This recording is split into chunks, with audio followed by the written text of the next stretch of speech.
The town of Tromaville had always been a place forgotten by God, a poisoned patch of earth where corruption, filth, and human misery seeped into the soil like an eternal infection. Toxic waste drums lined the outskirts, oozing fluorescent green into the groundwater. The townsfolk either turned a blind eye or were too poor, too broken to care. And at the heart of it all stood the Troma chemical plant, a festering monument to mankind's arrogance. Melvin Junko was the town's favorite punching bag.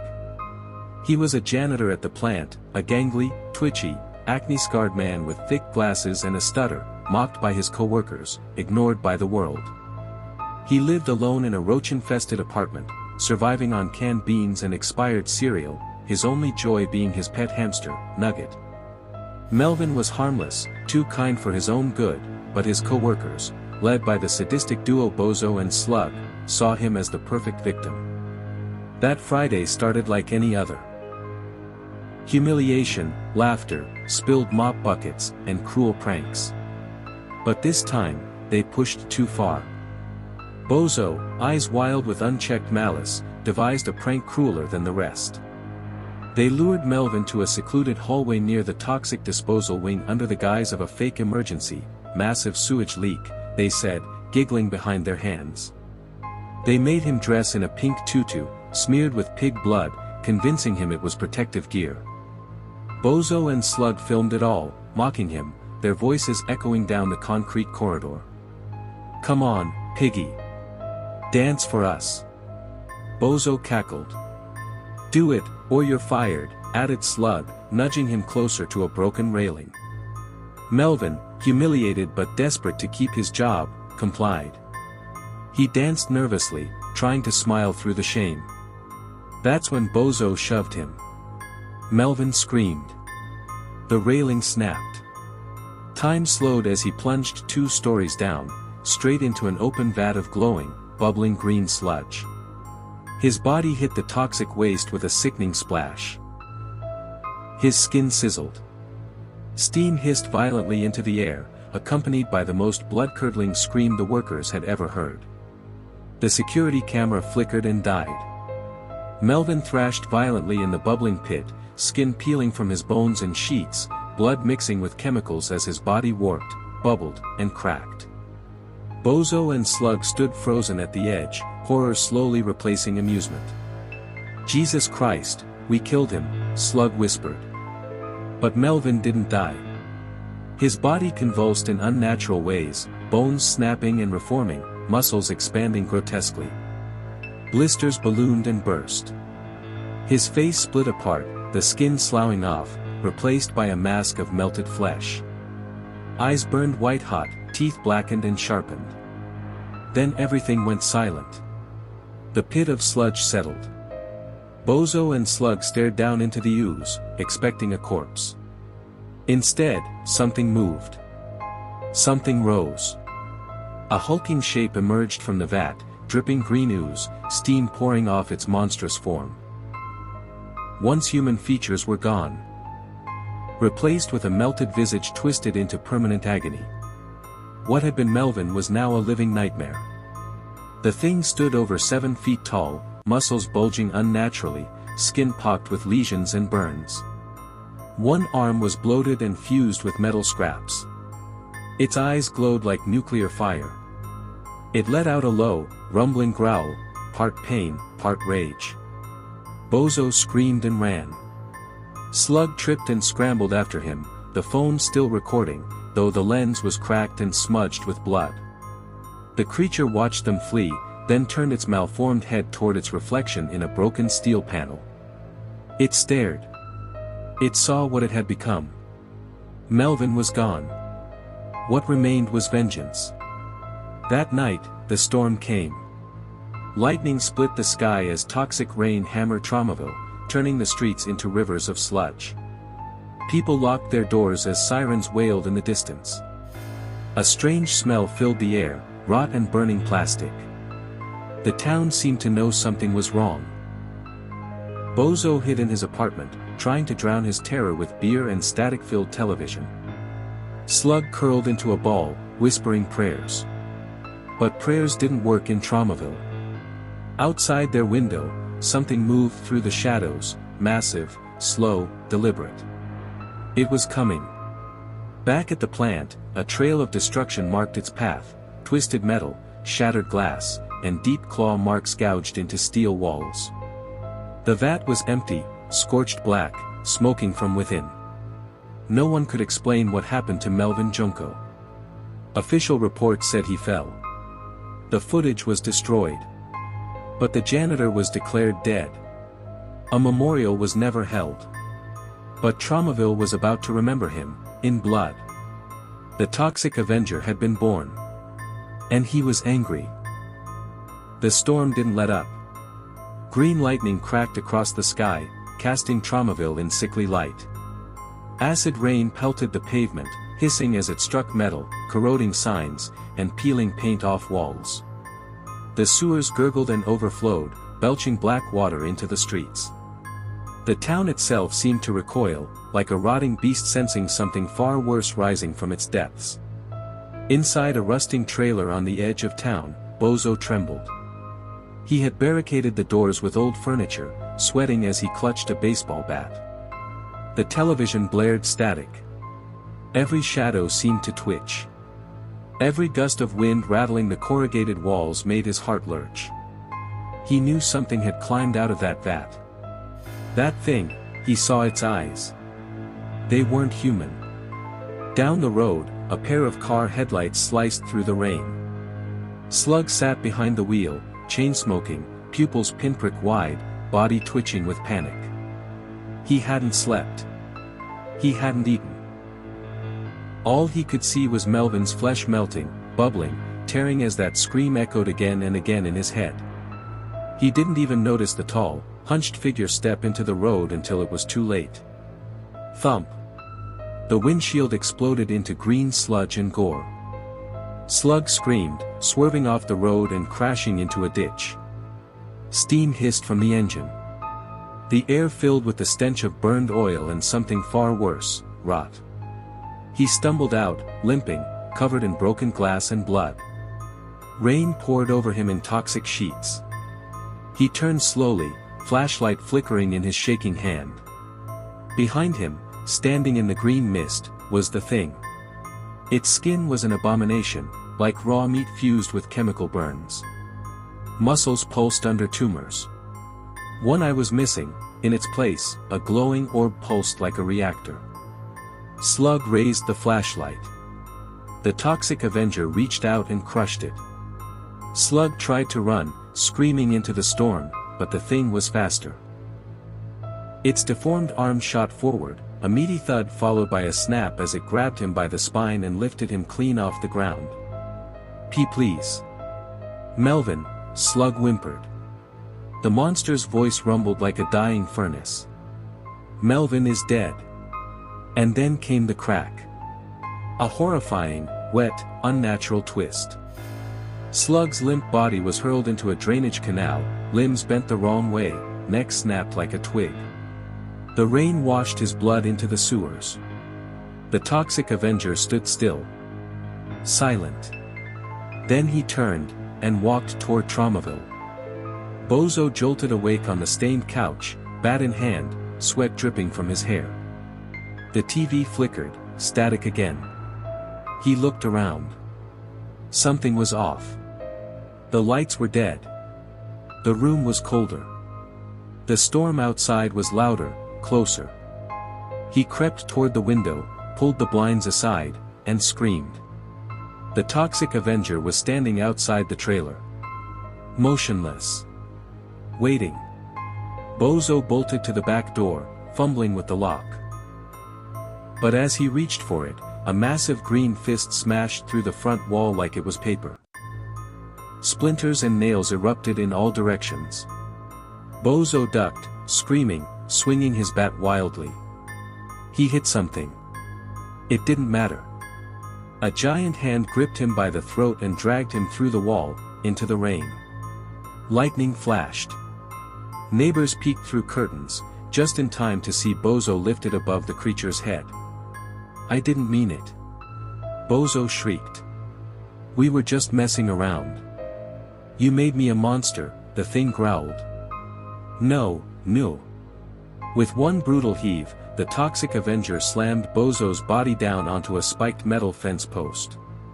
The rod punched straight through his chest with a sickening crunch. Bozo twitched once. Twice. Then stopped. The creature stood over the impaled corpse, breathing heavy, steam rising from its molten back. A siren wailed nearby. Blue and red lights blinked through the storm. Tromaville police had arrived. But they weren't heroes. They weren't even cops in the true sense, they were thugs in uniform, bought by the Troma Corporation. Dirty. Violent. Ruthless. Two cruisers skidded to a halt, doors flying open. Four officers stepped out, rifles raised. On the ground. Now. The Toxic Avenger slowly turned. The closest cop's hands began to tremble. Jesus Christ. Without a word, the creature charged. The bullets barely slowed him. He tore through them like wet paper. Blood sprayed across windshields. One officer was hurled headfirst into a lamppost, skull crushed. Another had his jaw ripped off before he could scream. The third fired until his rifle clicked empty, and the Avenger drove a rusted pipe through his stomach, lifting him screaming into the air. Only one remained. He turned to run. The monster didn't follow.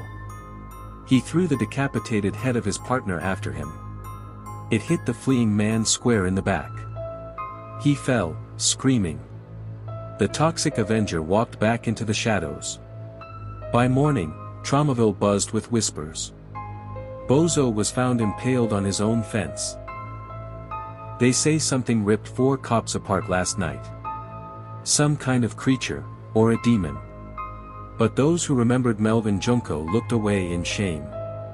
The news called it a suspected gang incident. The chemical plant denied everything. But the people knew. Something toxic was walking the streets. And it had only just begun. Tromaville began to change. The smog hung heavier than ever, but there was a different kind of fear in the air now. Not fear of crime, not fear of the endless chemical sludge spilling into the groundwater, but of something watching. People whispered about a figure with a face like melted wax and muscles like iron, who appeared when scum least expected it, and left nothing but blood and broken bones. No one said the name Melvin. Because the thing that walked the streets at night wasn't Melvin Junko anymore. It was something else. Something worse. A reckoning. The Troma Chemical Corporation towered above the town like a blackened monolith. Its smokestacks belched carcinogenic clouds. Inside, the halls echoed with the sound of machinery and greed. CEO Mr. Clarence Killian sat behind his desk in a room lined with chrome and human skulls dipped in gold, trophies from the competition. He puffed on a cigar thick as a sewer pipe. 3 of my best security goons are dead, he growled to his vice president, a slick man named Rizzo with teeth like razors. What the hell is this thing people keep whispering about? They call it, the Toxic Avenger, Rizzo muttered. Some kind of freak that crawled out of the dump after the Junko incident. A walking biohazard. He's been taking out our muscle, one by one. Killian leaned forward. Then kill it back.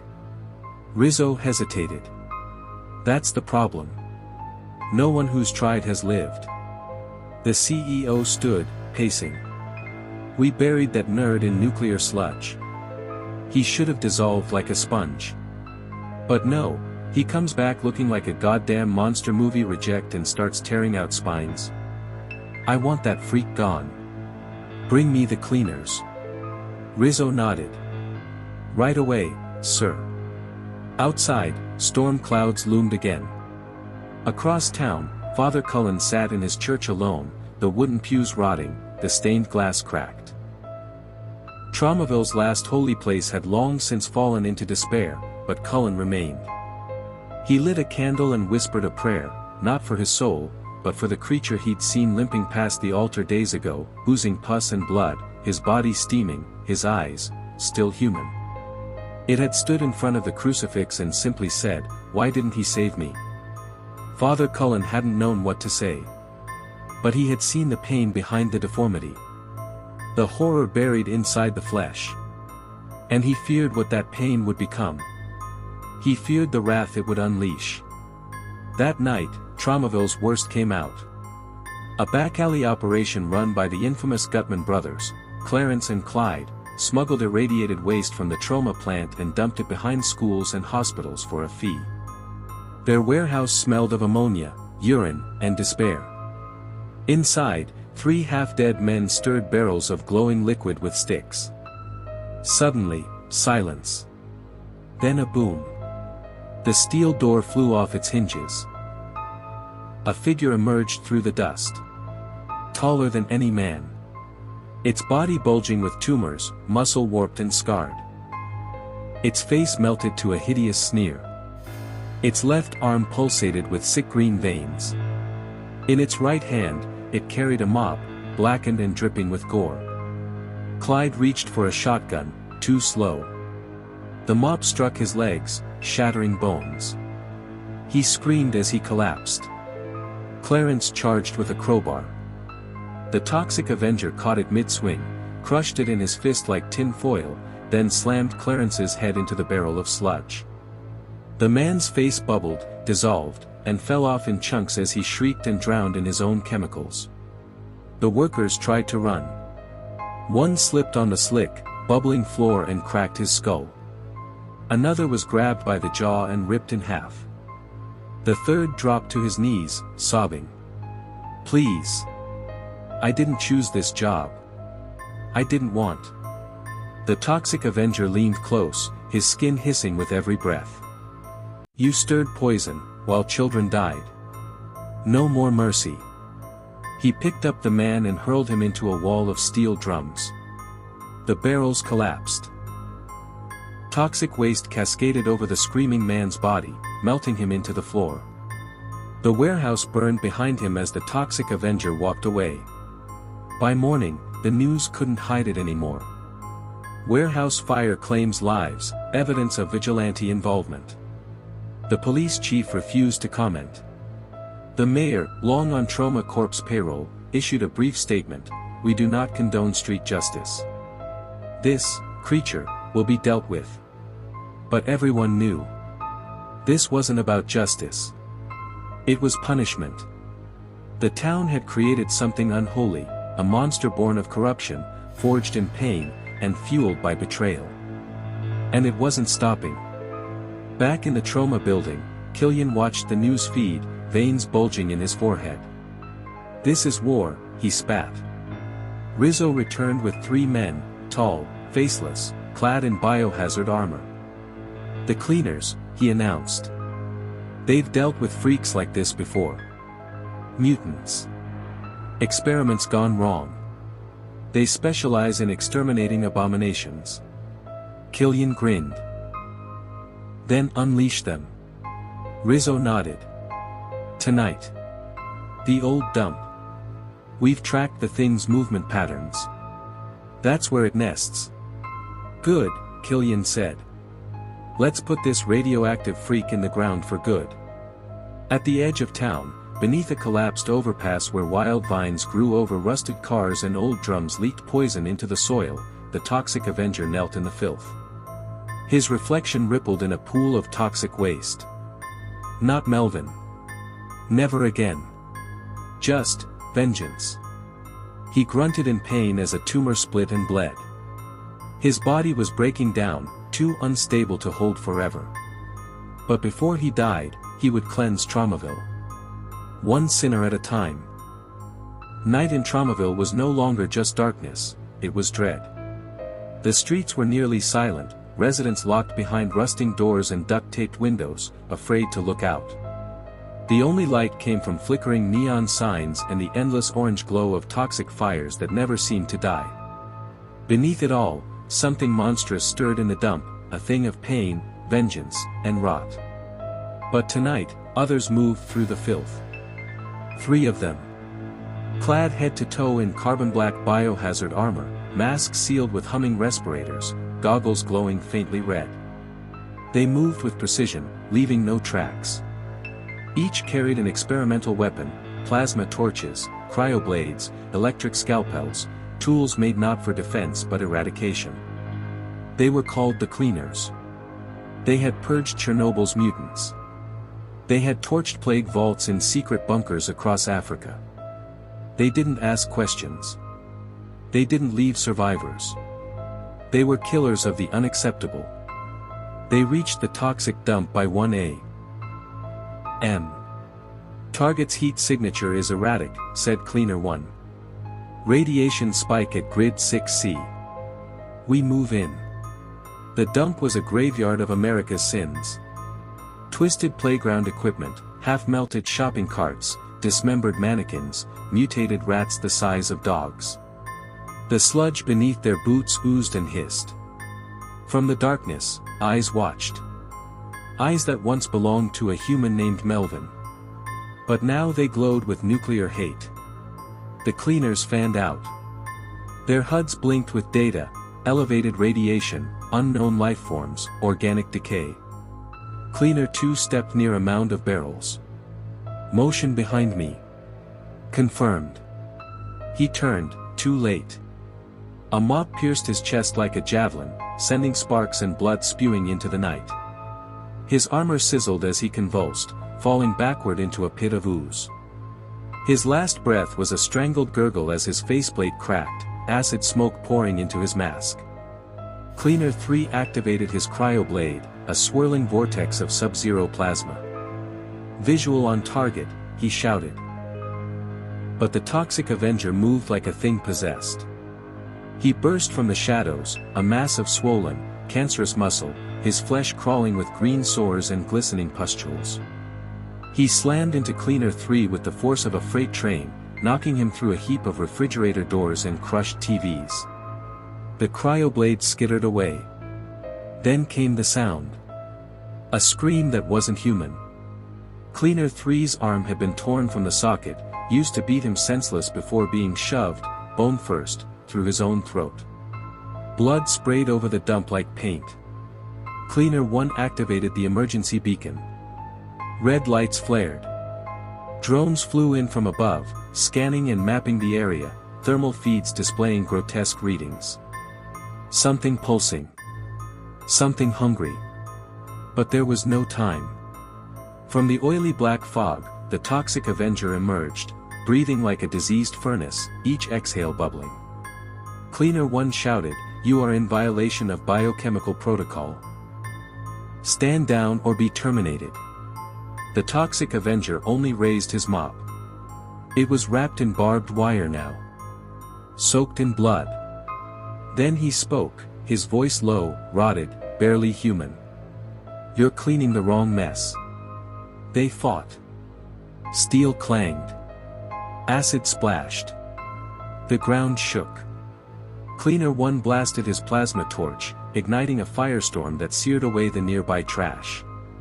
The Toxic Avenger howled, one arm blackening, but he fought through the flames, grabbing Cleaner 1's head and crushing the mask like a soda can. The man screamed, and then his entire skull imploded with a wet, sickening crunch. Silence returned to the dump. 3 armored bodies lay twitching, oozing, dissolving. The Toxic Avenger stood over them, panting.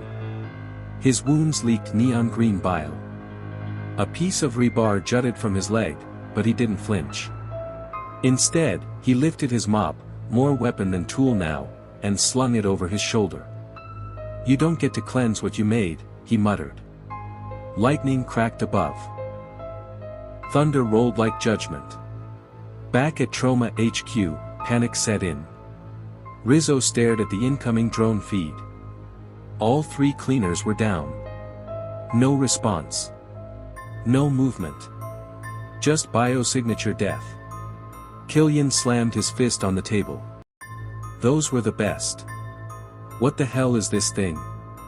Rizzo gulped. He's not just a mutation. He's something else now. We pushed him too far. The room fell quiet. Until Killian whispered, "Then we don't kill him with men. We kill him with what made him." He turned to the red phone on the wall, a direct line to the containment division. The one the government pretended didn't exist. Time to deploy Project Reflux, he growled. Flood Tromaville with enough toxin to melt him back into the dirt. But the town. Screw the town. We'll rebuild. We'll own the rebuild. He lifted the phone. Let's drown that freak in poison. He was born in it, let's see if he can die in it. Beneath the dump, the Toxic Avenger collapsed into his makeshift lair. His body shook.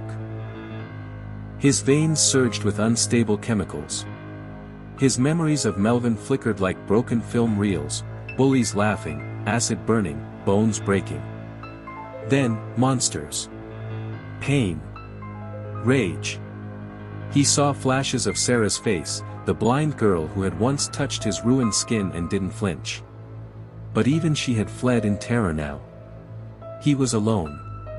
The tumors pulsed, and his skin split in places, oozing black pus. A groan escaped him, part rage, part agony. I don't care what they send, he whispered. His eyes burned with vengeance. They turned me into this. Now they'll choke on what they've made. Outside, tanks rolled toward Tromaville. Airplanes soared above, dropping canisters labeled Reflux, Level 7 Biohazard. Sirens blared across the horizon. The purge had begun. The sky above Tromaville turned the color of a rotting wound. Air raid sirens screamed through the choking dusk as low-flying planes opened their bellies and rained steel canisters onto the earth. They landed with thunderous clunks, embedding themselves in the streets, on rooftops, and deep in the poison dump. Then they hissed. A green mist seeped from each one, thick, swirling, and alive. This wasn't smoke. This was Project Reflux. Within minutes, the entire town was engulfed in the unnatural fog. Streetlights cracked from chemical corrosion. Asphalt began to bubble. Grass disintegrated. Plastic melted. Skin peeled. The civilians who hadn't already fled began to collapse in their homes, choking on the air as their lungs liquefied. Mothers screamed as their children bled from the eyes. Dogs howled before turning inside out. Tromaville was no longer a town, it was a necrotic test site. But in the dump's black heart, something awoke. The Toxic Avenger's eyes snapped open. His veins burned as the reflux mist seeped into every crack in his mutated flesh. His skin writhed like a nest of worms, blistering, bulging, reshaping. He should have died. Instead, he transformed. The reflux didn't kill him. It made him worse. His body doubled in size, bones twisting into unnatural angles, a spinal column now exposed like a centipede of jagged bone. His right hand fused with the mop, transforming it into a crude, pulsing weapon, half metal, half flesh. The barbed wire around it moved on its own, thirsting for blood. Melvin was gone. There was only the Avenger now. His mind was barely human. But one word echoed in the ooze of his brain like church bells tolling over a graveyard. Vengeance. Downtown, Killian watched from atop the Tromacorp command tower, wearing a black respirator and sipping champagne. Below, hazmat troopers with flamethrowers moved through the streets, torching anything that moved. Drones patrolled overhead. All communications were jammed. Tromaville was sealed. "This is Control," said one operative in his earpiece. "Reflux saturation at 90%. No sign of the target." Killian smirked. "Doesn't matter. This stuff could melt God." But then came a voice. A whisper. A snarl. "No, it just made me angry." The trooper didn't have time to scream. From the fog emerged a colossal figure, glowing green from within, dripping sludge and rage. His chest was split open, revealing a network of tumors that pulsed like rotten hearts. His face was a melted skull, with empty sockets that bled light. He didn't walk. He stomped. The Toxic Avenger tore through the troops like paper dolls. One was split in half with a single swipe of the mop blade. Another was grabbed by the head and folded backward until his spine snapped like a twig. One screamed, "It's still alive." Wrong. It wasn't alive. It was awake. Killian watched the feed cut to static, one after another. This isn't possible. "Sir, he's absorbing the toxin," an engineer stammered. "It's feeding him. He's mutated beyond containment. He's evolving." Killian's champagne flute slipped from his hand and shattered. "Evacuate the tower." But it was too late. The Toxic Avenger smashed through the base of the building like a wrecking ball made of hate. Glass exploded. Screams echoed up the shaft. Floors collapsed as he climbed upward, no weapons, no finesse. Just pure fury. Flamethrowers charred his flesh, but it grew back thicker. Gunfire riddled his chest, but he didn't even blink. A drone dropped a bomb on him, he caught it and threw it back. At the top, Killian waited in his panic room. "I built you," he said aloud, pacing. "I made you from garbage. A freak born from failure." He pressed the final failsafe, the vortex cannon. Designed to rip molecules apart using sound and light. The door burst open. The Toxic Avenger stood silhouetted in the inferno behind him. "No more experiments," the Avenger growled. "No more victims. No more Tromacorp."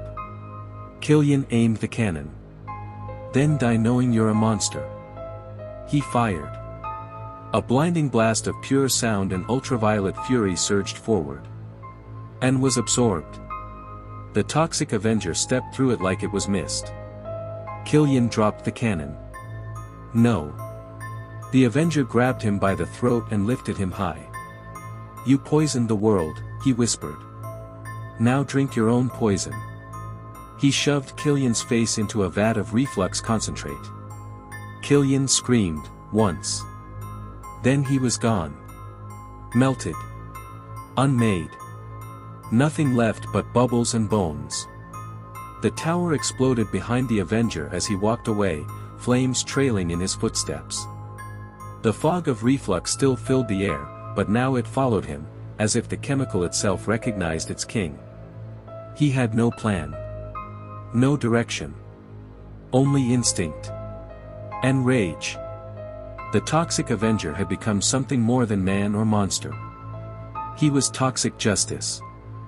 Walking death. The nightmare that haunts corporations, polluters, and abusers. Wherever he walked, the ground turned black. And he was walking toward the next town. By morning, Tromaville was dead. The media blamed terrorists. The government denied everything. Tromacorp was erased from public record.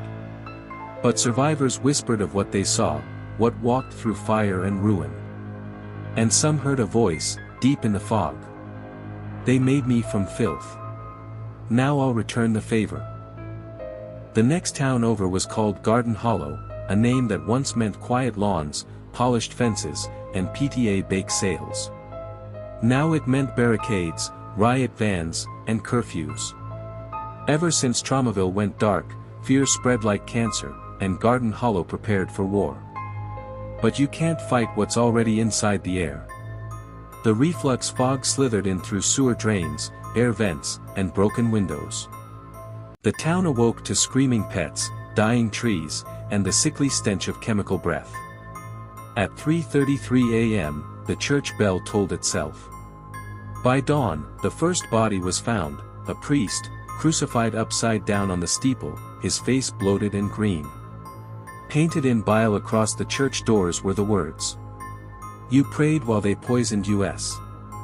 People panicked. Some tried to flee, but the roads were already cracked and crawling with rot. One mother wrapped her infant in plastic and tried to run across a field. She vanished into the fog. Hours later, her bones rained down from the clouds. And in the heart of town, the sludge began to rise. A black fountain erupted from the main square. Not water. Not blood. something, between. It hissed and boiled, forming faces that whispered secrets to anyone who listened. Then he rose. The Toxic Avenger. Caked in gore. Eyes glowing like nuclear suns. Every step he took left behind a trail of acid footprints. His mop blade hissed with hungry anticipation. He didn't speak. He commanded. Citizens dropped to their knees. Not in worship. In surrender. Their minds cracked under the weight of his presence. Some clawed their eyes out to escape the vision. Others wept and whispered his name like a god. Sludge Messiah. Toxic King. And he did not stop them. At the town hall, Mayor Green stood in her panic room, trembling. Her monitors showed the town unraveling, cars melted, people fused with walls, buildings warped into twisted heaps of plastic and bone. "Call the National Guard," she shrieked. Her aide was already a skeleton by the time she turned back around. From the monitors, she watched the Avenger walk straight into the police station. Gas masks, rubber bullets, nothing mattered. He tore through walls like tissue. One officer fired a rocket launcher. The Avenger caught it. Snapped it in half. Used the pieces to impale him. When the last officer begged for mercy, the Avenger leaned in and whispered, "Mercy doesn't grow in toxic soil." Atop a heap of burning debris, he raised his mop blade. The reflux fog coiled around him like snakes. A congregation gathered, sick, twisted, mutated by the air. They followed him without question, their skin sloughing off in worship. He didn't ask for followers. But they came. He didn't speak of salvation. Only cleansing. He pointed the mop toward the suburbs. And they marched. Inside her bunker, Mayor Green finally cracked open the forbidden case labeled, Project Glyph. A weapon older than wars. Designed not for killing flesh, but erasing presence. A sonic obelisk. Forged from forgotten mathematics. Built to sing a note so pure it would undo reality in a given radius. She placed it in the town square. She whispered an apology to whatever god still listened. And she activated it. The scream was not heard. It was felt. A reverse heartbeat. A pulse of anti-life. Time stuttered. Clouds turned inside out. Children aged to dust. Rats vomited human teeth. And the Toxic Avenger staggered. His body split down the middle, green light pouring from the crack. For the first time since his rebirth, he fell to one knee. His followers howled. Their eyes burst. Their veins turned to wire. And still, the obelisk sang. The Avenger's skin peeled. His mop dissolved. His arms melted into the black soil. But as his face began to erode, he smiled. Because he remembered. What made him? What killed him? And what brought him back? "You can't erase waste," he growled. With one last surge, he slammed both fists into the earth. And the obelisk shattered. The backlash ignited the town. Buildings exploded in silence. Gravity inverted. Screams echoed backward. The mayor was torn into mist. And when the chaos faded, only he remained. The Sludge Messiah. Alive. Ascended. A god of rot. A king of ruin. And he was still walking. Toward the cities. The world watched the fall of Garden Hollow live. News anchors cried blood before cameras cut out. Emergency signals looped endlessly, warping into static screams. People stared into their televisions, paralyzed by the vision of a figure, hulking, oozing, and crowned in flame, walking through a city that no longer breathed. Melvin was gone. Only it remained. The Toxic Avenger had become something beyond decay, beyond man or monster. He was entropy incarnate. And he was spreading. Cities burned as he approached. Trees split open, spilling organs. Rivers boiled and burst into clouds of blistering rain. Livestock writhed, giving birth to things with too many limbs and no mouths. No bullets could touch him. No tanks could crush him. No prayers could reach him. He marched through metropolises, turning glass towers into steaming husks of black sludge. Entire populations drowned in their own waste. The seas turned green. The skies grew dim. And still, he walked. In hidden labs beneath the Pentagon, scientists ran simulations. If his vector remains consistent, one said, shaking, the East Coast will fall within 48 hours. What do we have left? Asked the general. Nothing. Nuclear options only make him stronger. Radiation's his lifeblood. We made him invincible. The room fell silent. Then a whisper echoed from the walls. You reap what you rot. The lights went out. In Times Square, a child approached him. She was blind. Her eyes had melted days ago. Still, she stepped forward, clutching a ragged teddy bear. Are you here to help us? She asked. The Avenger looked down. For the first time, he knelt. His grotesque form oozed into the street, bubbling and quaking. From beneath his skin, a face briefly emerged, scarred, broken, almost human. He reached out and handed her the mop. It glowed in her hands. She smiled. Then dissolved into light. That's when the truth emerged. The Toxic Avenger wasn't just vengeance. He was a cleansing force. And his judgment wasn't over. Religious cults sprang up overnight. They bathed in runoff. They carved his symbol, an open eye leaking black tears, into their flesh. They sang hymns in dead languages. He is the rot, the root, the return. He is the waste walker. The end, and the beginning. The world fractured. Governments collapsed. Time twisted. Toxic eternity had begun. No more calendars. No more clocks. Only rot. Only him.